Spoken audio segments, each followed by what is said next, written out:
नमस्कार साथियों, analyser app में आप सभी का स्वागत है।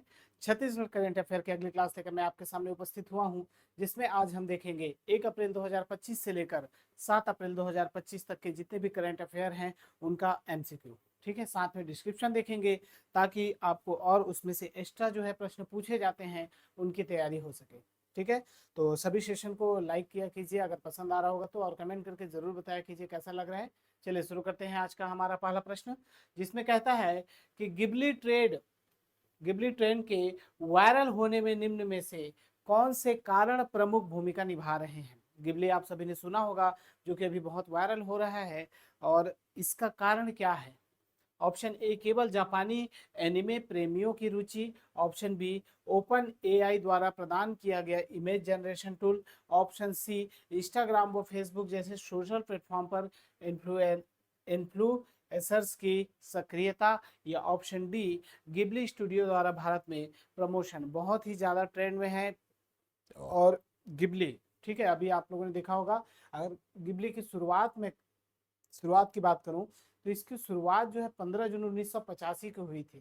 ठीक है, सबसे पहला गिबली जो बना था 15 जून 1985 को बना था, और अभी जाके ये ट्रेंड में आया है। पहले कार्टून वगैरह बनते थे जो है नॉर्मल जानवर वगैरह के, इंसानों का नहीं बनता था।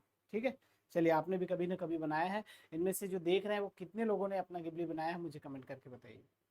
क्या हो जाएगा इसका जो सही आंसर हो जाएगा, वह एक प्रकार का एआई टूल है। ओपन एआई द्वारा प्रदान किया गया इमेज जनरेशन टूल है। ठीक है, जिसके माध्यम से आप सीधा ओपन एआई को अपना इमेज दीजिए, वो आपको गिबली फॉर्म में बना के दे देगा। ऑप्शन नंबर बी बिल्कुल सही होगा। ओपन एआई तकनीक जो है, गिबली ट्रेंड की शुरुआत ओपन एआई के चैट जीपीटी के इमेज जनरेशन फीचर से हुई है, जिसने किसी भी सामान्य फोटो को स्टूडियो गिबली की शैली में एनिमे पोर्ट्रेट में बदलने की सुविधा देती है। ठीक है, एआई इंटीग्रेशन क्या है। गिबली टूल एक एआई आधारित इमेज जनरेशन है जो यूजर की तस्वीर को जापानी स्टूडियो जैसे ड्रीम लाइक कला में बदल देता है, जिससे आम और खास लोग आकर्षित हो रहे हैं। ठीक है, सोशल मीडिया का योगदान। इंस्टाग्राम फेसबुक जैसे प्लेटफॉर्म पर लाखों फोटो और रील गिबली ट्रेंड से जुड़े हुए हैं और शेयर किए गए हैं।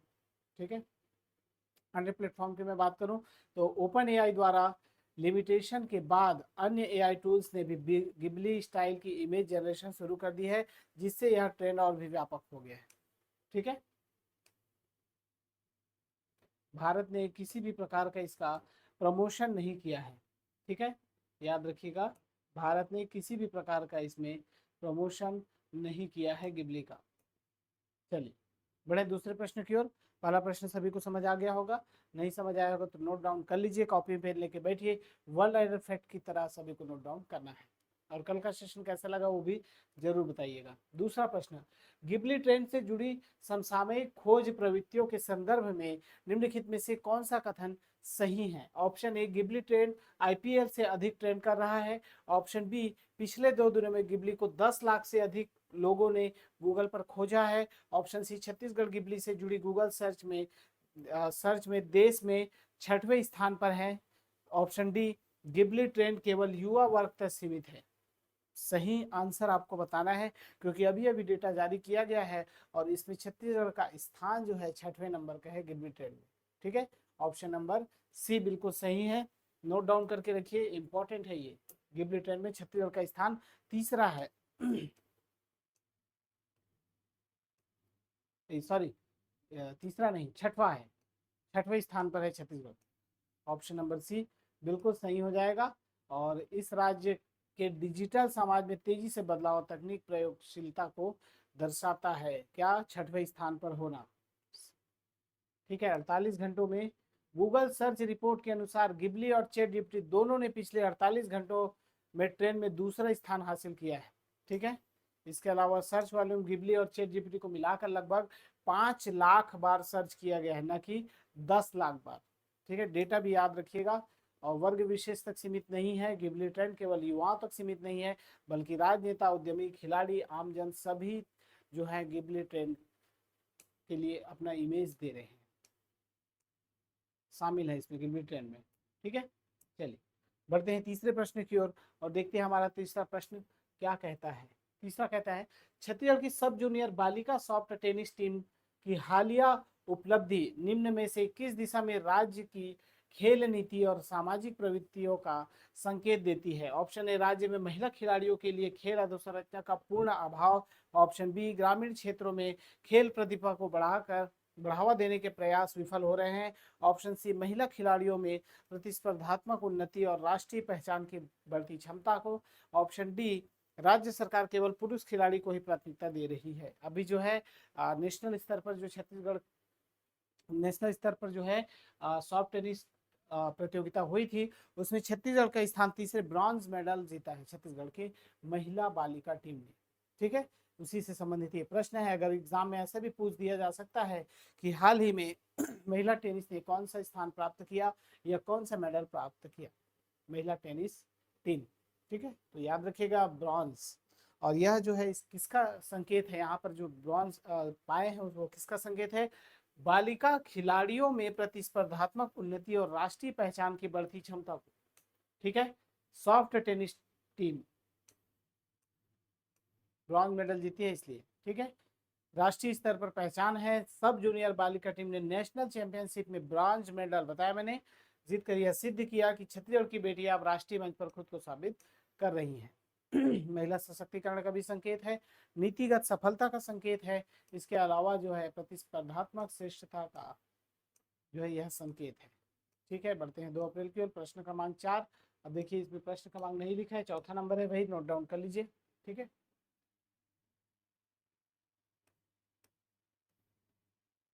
जब आंसर देते हैं तो प्रश्न क्रमांक के साथ दिया कीजिए। ठीक है, इस प्रकार से जो भी है आंसर आपका प्रश्न क्रमांक के साथ होना चाहिए कमेंट सेक्शन में। चौथा कहता है, छत्तीसगढ़ सरकार द्वारा ई वे बिल सीमा 50,000 से बढ़ाकर 1 लाख रुपए करने के निर्णय को निम्नलिखित में से किस व्यापक समसामयिक संदर्भ से सर्वाधिक उपयुक्त रूप से जोड़ा जा सकता है? ऑप्शन ए, कर चोरी को कानूनी मान्यता देना। बी, राज्य में कारोबार को बढ़ावा देने हेतु इज ऑफ डूइंग बिजनेस को सशक्त करना। ऑप्शन सी, राज्य में जीएसटी संग्रह रोकना। या ऑप्शन डी, अंतरराज्यीय व्यापार पर नियंत्रण लगाना। यह कब से लागू है? 1 अप्रैल 2025। ठीक है, नोट डाउन कर लीजिए, 1 अप्रैल 2025 से यह नियम लागू है। एग्जाम में ऐसा भी पूछा जा सकता है कि यह कब से लागू है, कि उसमें जो ईवे बिल की सीमा 50,000 से बढ़ाकर 1 लाख कब से लागू हो रही है, कब से कर दिया गया है। ठीक है, इसका उद्देश्य यह है कि राज्य में कारोबार को बढ़ावा देने के लिए इज ऑफ डूइंग बिजनेस को सशक्त करना है। ठीक है, सशक्त बनाने के लिए 50,000 से बढ़ाकर 1 लाख किया गया है। इंपॉर्टेंट फैक्ट देख लेते हैं। इज ऑफ डूइंग बिजनेस को बढ़ावा देने के लिए यह निर्णय व्यापारिक प्रक्रियाओं को सरल बनाकर राज्य में एमएसएमई क्षेत्र की वृद्धि को प्रोत्साहित करेगा। लघु व्यापारियों को राहत मिलेगी इसमें। छत्तीसगढ़ में 26% व्यापारी अभी वे बिल जनरेट करने से मुक्त होंगे, जिससे छोटे व्यापारी अनावश्यक कागजी कार्यों से बचेंगे। ठीक है, इसमें ट्रैफिक में कमी होगी क्योंकि अनुमानतः 54% कमी आएगी, जिससे डिजिटल संसाधनों पर दबाव जो है वो कम होगा। इस प्रकार देखा जाए तो छोटे एवं लघु उद्योगों के लिए बहुत ही अच्छा निर्णय है और इसका इज ऑफ डूइंग बिजनेस को बढ़ाने का उद्देश्य लेकर इसे किया गया है। ठीक है, चलिए सभी का आ रहे हैं आंसर, उम्मीद करता हूँ सभी दे रहे हैं। क्लासेस जो है डेली अभी शाम को 7 बजे आ रही हैं, बिल्कुल आप समय पे आ जाया कीजिए और अपना आंसर जो है वहीं पर कमेंट किया कीजिए। 5वां देखते हैं। कहता है, अप्रैल 2025 से छत्तीसगढ़ में पेट्रोल पर वैट 1 रुपए प्रति लीटर कम करने के निर्णय का कौन सा समसामयिक और सामाजिक रूप से प्रभावी उद्देश्य है? ऑप्शन ए, राज्य के कुल बजट घाटे को पूरा करना। ऑप्शन बी, आम उपभोक्ताओं विशेषकर दोपहिया वाहन चालकों पर पड़ने वाले आर्थिक दबाव को कम करना। ऑप्शन सी, पेट्रोलियम कंपनियों का लाभ बढ़ाना। या ऑप्शन डी, पेट्रोल की तस्करी को वैध बनाना। बहुत अच्छा है, क्योंकि वैट कम कर रहे हैं तो पेट्रोल का भाव गिरेगा और इसका लाभ किसको मिलेगा? आम उपभोक्ता को, जो कि डेली पेट्रोल डलवा रहे हैं। ठीक है, अभी देखे होंगे आप, अप्रैल से 1 रुपए कम हुआ है, लेकिन अभी तक उससे कम और नहीं हुआ है, लेकिन बढ़ता है तो 20 पैसे, 50 पैसे, 70 पैसे ऐसे डेली बढ़ते जाते हैं। ठीक है, ऑप्शन नंबर बी बिल्कुल सही है। 5 का जिन्होंने बी आंसर दिया है वो बिल्कुल सही है।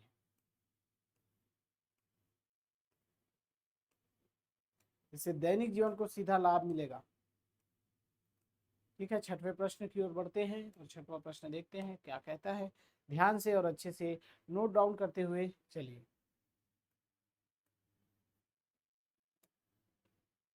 छठवां, केंद्रीय गृह मंत्री अमित शाह के अप्रैल 2025 में छत्तीसगढ़ दौरे के दौरान उनके प्रमुख कार्यक्रम में कौन सी गतिविधि सम्मिलित थी? ऑप्शन ए जनसभा, किसानों से संवाद, सड़क परियोजना का उद्घाटन। ऑप्शन बी दंतेश्वरी दर्शन, बस्तर पंडू महोत्सव समापन, सुरक्षा अधिकारियों से बैठक। ऑप्शन सी निवेशक सम्मेलन, खनिज नीति पर चर्चा, उद्योगपतियों से भेंट। ऑप्शन डी वन अधिकार कानून पर संगोष्ठी, नारी शक्ति सम्मेलन, नक्सल ऑपरेशन की शुरुआत। अभी आप देख रहे होंगे, अगर आप एग्जाम कंटिन्यू दे रहे हैं तो एग्जाम में इस टाइप के प्रश्न पूछे जा रहे हैं कि उनके आगमन से कौन सी योजना का शुभारंभ किया गया, या जो आगमन हुआ था प्रधानमंत्री का वो किस कारण से हुआ था। यहाँ पर अमित शाह को पूछा गया। अमित शाह अभी जो है कहाँ के दौरे थे? फिर बस्तर के दौरे पर थे, और बस्तर के दौरे पर उन्होंने महत्वपूर्ण योजनाओं का शुभारंभ किया है। ठीक है, उन्हीं में से प्रश्न पूछ लिया गया है।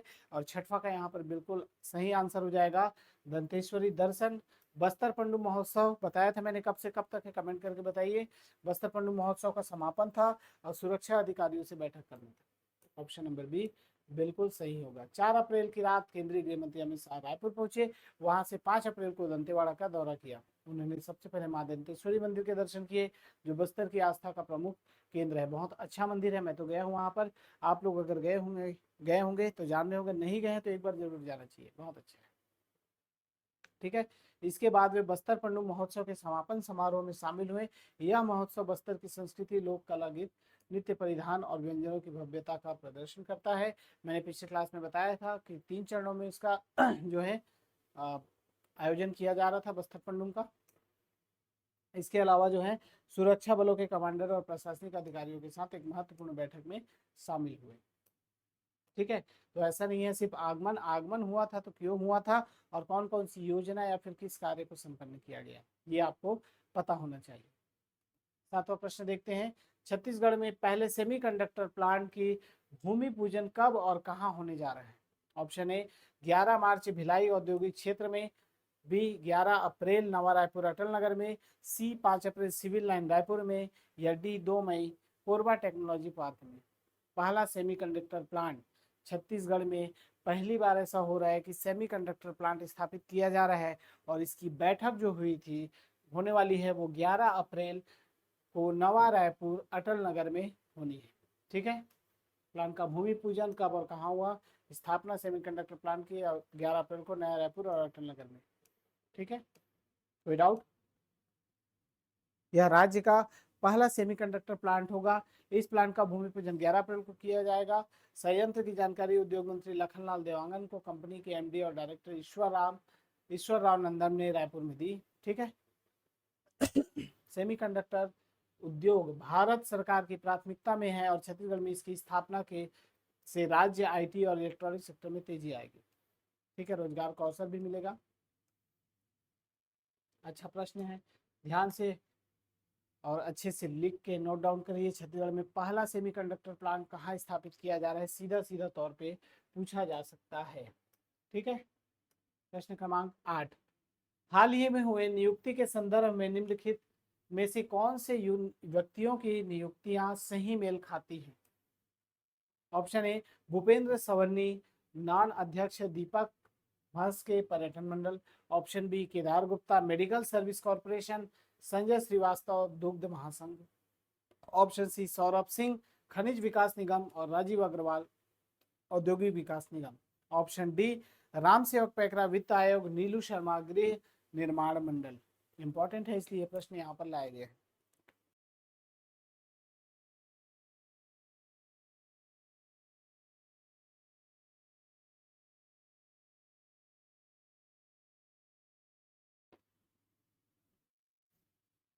क्या हो जाएगा इसका सही आंसर? बिल्कुल, बहुत बढ़िया। सौरभ सिंह खनिज विकास निगम के अध्यक्ष बनाए गए हैं। इसके अलावा राजीव अग्रवाल औद्योगिक विकास निगम। ऑप्शन नंबर सी बिल्कुल सही है। नहीं पता है तो एक जगह नोट डाउन करके रखिए। सौरभ सिंह को छत्तीसगढ़ खनिज विकास निगम का अध्यक्ष नियुक्त किया गया है। राजीव अग्रवाल को छत्तीसगढ़ स्टेट इंडस्ट्रियल डेवलपमेंट औद्योगिक विकास निगम का चेयरमैन बनाया गया है। भूपेंद्र सवर्णी को क्रेडा की जिम्मेदारी दी गई। हाल ही में भी नियुक्तियां हैं, इसीलिए प्रश्न आया गया है, इसको नोट डाउन करके रखिए। ठीक है, भूपेंद्र सवर्णी क्रेडा की जिम्मेदारी है, न कि नान की। दीपक महास्के को सीजी मेडिकल सर्विस कॉर्पोरेशन की जिम्मेदारी मिली है, न कि पर्यटन मंडल की। नीलू शर्मा को पर्यटन मंडल और राम सेवक पैकरा को वन विकास बोर्ड की जिम्मेदारी दी गई है, न कि वित्त आयोग की। इसके अलावा ये नियुक्तियां राज्य में प्रशासनिक, तकनीकी और सामाजिक दृष्टिकोण से संतुलन लाने के उद्देश्य से की गई है। बहुत अच्छा प्रश्न था। अगला बढ़ते हैं प्रश्न क्रमांक 9 की ओर और देखते हैं फटाफट कि अगला प्रश्न क्या कहते हैं। कहता है देवभोग दुग्ध संघ के अधिग्रहण और उससे संबंधित योजनाओं के संदर्भ में निम्नलिखित में से कौन सा कथन सही है? ऑप्शन ए, देवभोग का अधिग्रहण राष्ट्रीय डेयरी बोर्ड द्वारा जनवरी 2024 से किया गया है।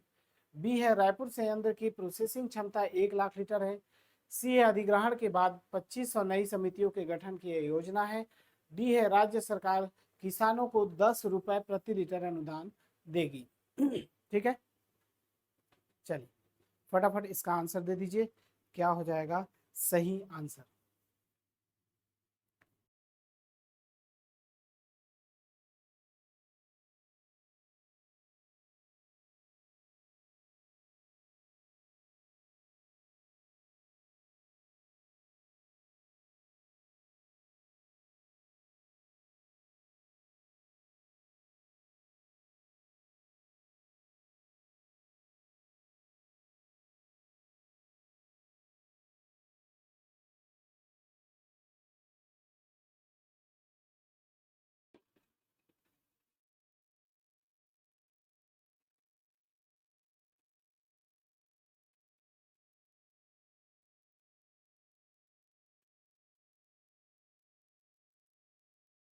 क्या हो जाएगा सही आंसर?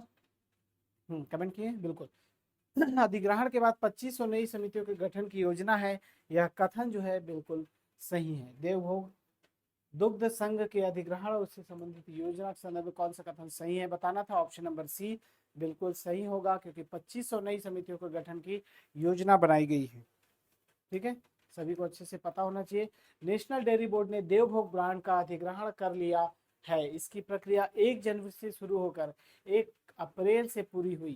ठीक है, जब कर्मचारी बोर्ड के अधीन कार्यरत हो गए। अधिग्रहण के बाद आने वाले 3 वर्षों में 2500 नई समितियां बनाई जाएगी, ताकि दूध उत्पादकों की संख्या बढ़ाई जा सके।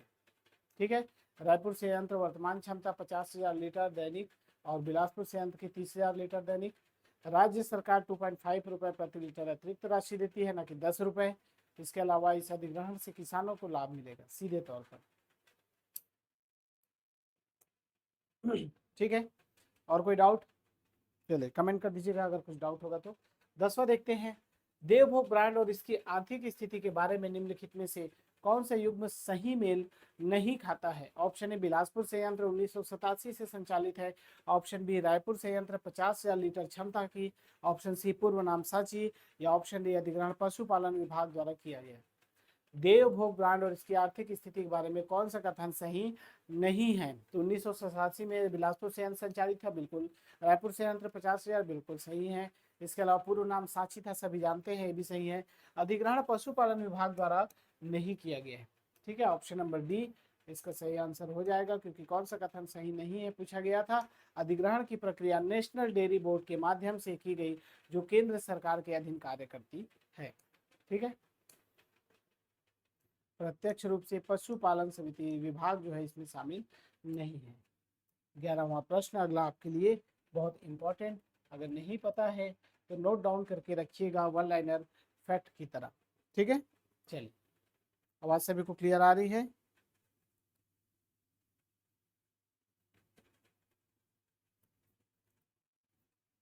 बताइए, राजधानी रायपुर में प्रस्तावित अंतरराष्ट्रीय बैडमिंटन अकादमी से संबंधित निम्नलिखित कौन सा कथन सही है? यह अकादमी टेनिस स्टेडियम के अंदर ही बनाई जाएगी। इसकी लागत 5 करोड़ रुपए तय की गई है। मुख्यमंत्री ने 2 एकड़ भूमि आवंटित की है और इसका निर्माण संस्कृति भवन के परिसर में होगा। बहुत अच्छा है, टेनिस अकादमी बनाई, बैडमिंटन अकादमी बनाई जा रही है और इसमें जो है प्रमुख जो प्रावधान है, 2 एकड़ भूमि आवंटित की गई है मुख्यमंत्री जी द्वारा। ऑप्शन नंबर सी बिल्कुल सही हो जाएगा। 2 एकड़ की भूमि आवंटित की गई है, रायपुर में बन रही है। यह जमीन संस्कृति विभाग की 10 एकड़ भूमि में से दी गई है, जो रायपुर के लाभांडी क्षेत्र में स्थित है। ठीक है, टेनिस अकादमी के पास बनेगी, न कि अंदर। इसकी अनुमति लागत अनुमानित लागत 8.96 करोड़ रुपए दी गई है, न कि 5 करोड़।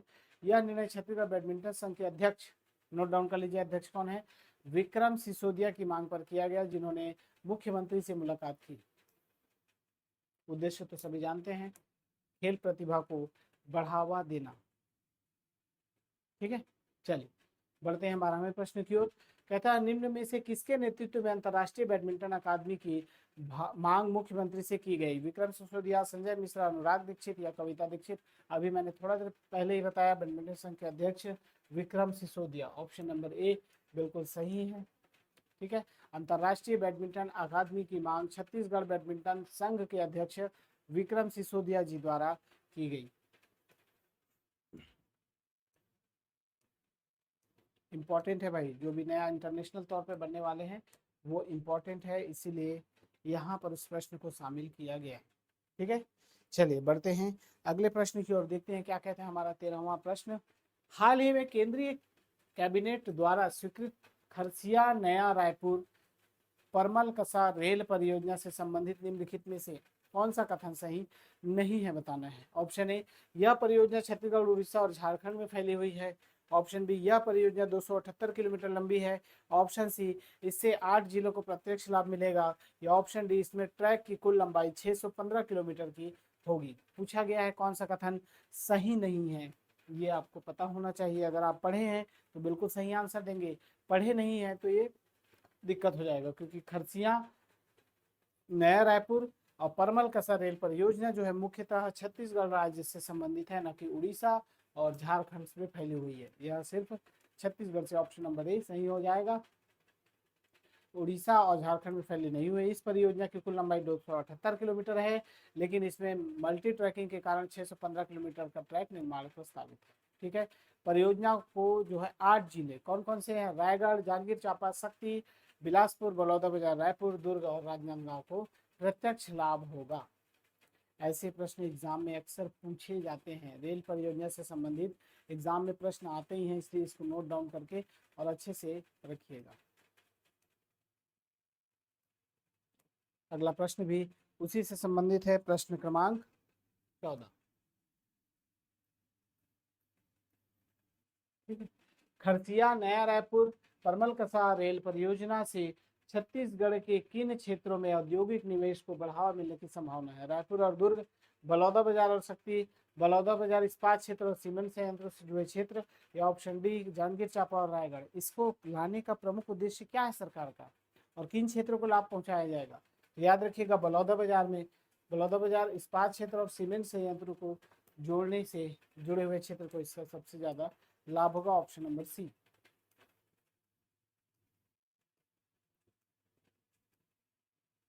बढ़े अगले प्रश्न की ओर, चलिए बिल्कुल। प्रश्न क्रमांक 15 इंपॉर्टेंट है। कहता है नीति आयोग द्वारा जारी फिजिकल हेल्थ इंडेक्स 2025 में छत्तीसगढ़ को कौन सा स्थान प्राप्त हुआ है? पहला, दूसरा, तीसरा या चौथा? बहुत ही अच्छी रिपोर्ट है, और छत्तीसगढ़ के संदर्भ में देखें तो ये प्रश्न बहुत इंपॉर्टेंट है कि फिजिकल हेल्थ इंडेक्स में छत्तीसगढ़ का जो स्थान है वह दूसरा है, ऑप्शन नंबर बी बिल्कुल सही है। ठीक है, यह रिपोर्ट किसके द्वारा भी जारी की गई की जाती है, ये भी पूछा जा सकता है। फिजिकल हेल्थ इंडेक्स 2025 की रिपोर्ट किसके द्वारा जारी की जाती है? नीति आयोग। इंडेक्स में छत्तीसगढ़ को दूसरा स्थान प्राप्त हुआ है, उड़ीसा प्रथम है, छत्तीसगढ़ द्वितीय और गोवा जो है तीसरे स्थान पर है। नोट डाउन करके रखिए, पहला जो है वो उड़ीसा है, दूसरा छत्तीसगढ़ और तीसरा गोवा। कम से कम 3 क्रम आपको याद होने चाहिए कोई भी इंडेक्स अगर पढ़ रहे हैं तो। ठीक है, अगला प्रश्न भी बहुत इंपॉर्टेंट है, जो कि एग्जाम में पूछे जाने की संभावना है। कहता है नीति आयोग की रिपोर्ट के अनुसार छत्तीसगढ़ की आर्थिक सफलता के निम्न में से कौन से कारण प्रमुख हैं? ऑप्शन ए, आईटी सेक्टर में तेजी और विदेशी निवेश के कारण। ऑप्शन बी, कोयला खदानों से आय, कम कर्ज नीति और संतुलित खर्च। ऑप्शन सी, पर्यटन विकास और प्राकृतिक संपदा। या ऑप्शन डी, कृषि उत्पादन और निर्यात में वृद्धि। बहुत अच्छा प्रश्न है, सभी को आंसर पता होना चाहिए। यहाँ पर जो अभी रिपोर्ट जारी की गई है उससे संबंधित है, कोयला खदानों से आय, कम कर्ज नीति और संतुलित खर्च से संबंधित है। ठीक है। इसका जो है सफलता का पहला प्रमुख कारण कोयला खदानों की नीलामी से प्राप्त राजस्व है। कोयला बेचेंगे पैसा मिलेगा, इसलिए ये इंडेक्स अच्छा है। ठीक है, दूसरा कारण भी देख लें तो दूसरा सरकार द्वारा जो है कम खर्च नीति है। तीसरा कारण जो है संतुलित और पारदर्शी खर्च प्रणाली है, जिससे प्राप्त धन को सही दिशा में लगाया जा सके। ठीक है, और कोई डाउट डाउट होगा तो बिल्कुल कमेंट कर दीजिएगा। अगला जो है 6 अप्रैल, प्रश्न क्रमांक 17। हाल ही में छत्तीसगढ़ साहित्य अकादमी के अध्यक्ष के रूप में किसे नियुक्त किया गया है? विनोद वर्मा, पंकज झा, शशांक शर्मा या भूपेश बघेल? बहुत अच्छा प्रश्न है भाई, बहुत ही अच्छा प्रश्न है। नोट डाउन करके रखिए, एग्जाम में डायरेक्ट ये प्रश्न पूछा जा सकता है कि छत्तीसगढ़ साहित्य अकादमी के नवनियुक्त अध्यक्ष कौन है। तो नोट डाउन कर लीजिए, शशांक शर्मा जो है वो छत्तीसगढ़ साहित्य अकादमी के अध्यक्ष हाल ही में बनाए गए हैं। ठीक है, सामान्य प्रशासन विभाग द्वारा जारी आदेश के माध्यम से औपचारिक रूप से किया गया। इससे पहले निगम मंडल के नियुक्ति सूची में शशांक शर्मा को सांस्कृतिक परिषद का अध्यक्ष जो है वो बताया गया था, जबकि वास्तविकता यह है कि सांस्कृतिक परिषद के अध्यक्ष स्वयं मुख्यमंत्री होते हैं।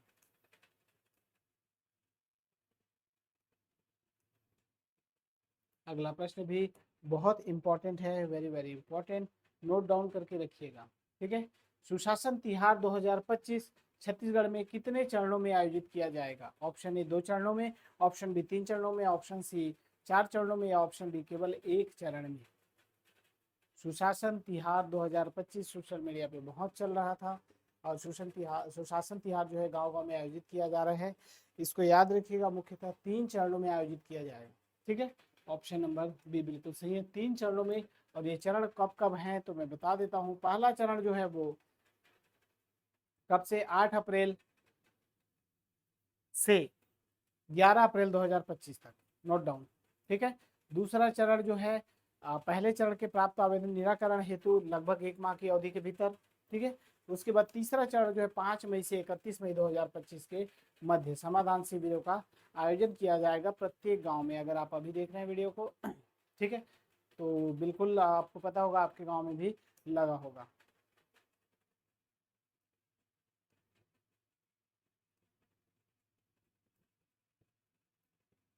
हमारे गांव में तो आया था, तो अच्छा खासा पानी गिर गया था। ठीक है, बिलासपुर एरिया पे आए थे सुशांत शुक्ला जी, बिलासपुर विधायक। ठीक है,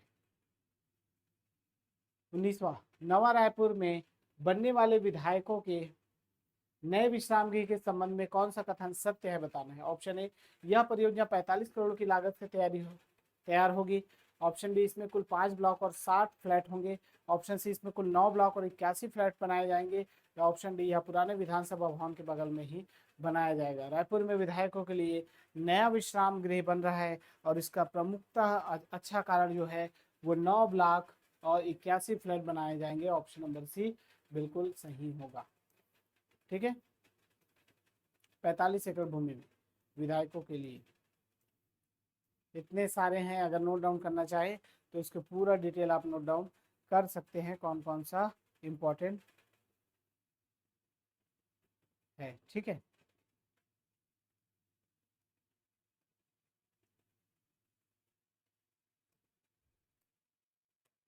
चलिए बढ़े अगले प्रश्न की ओर। प्रश्न है प्रश्न क्रमांक 20।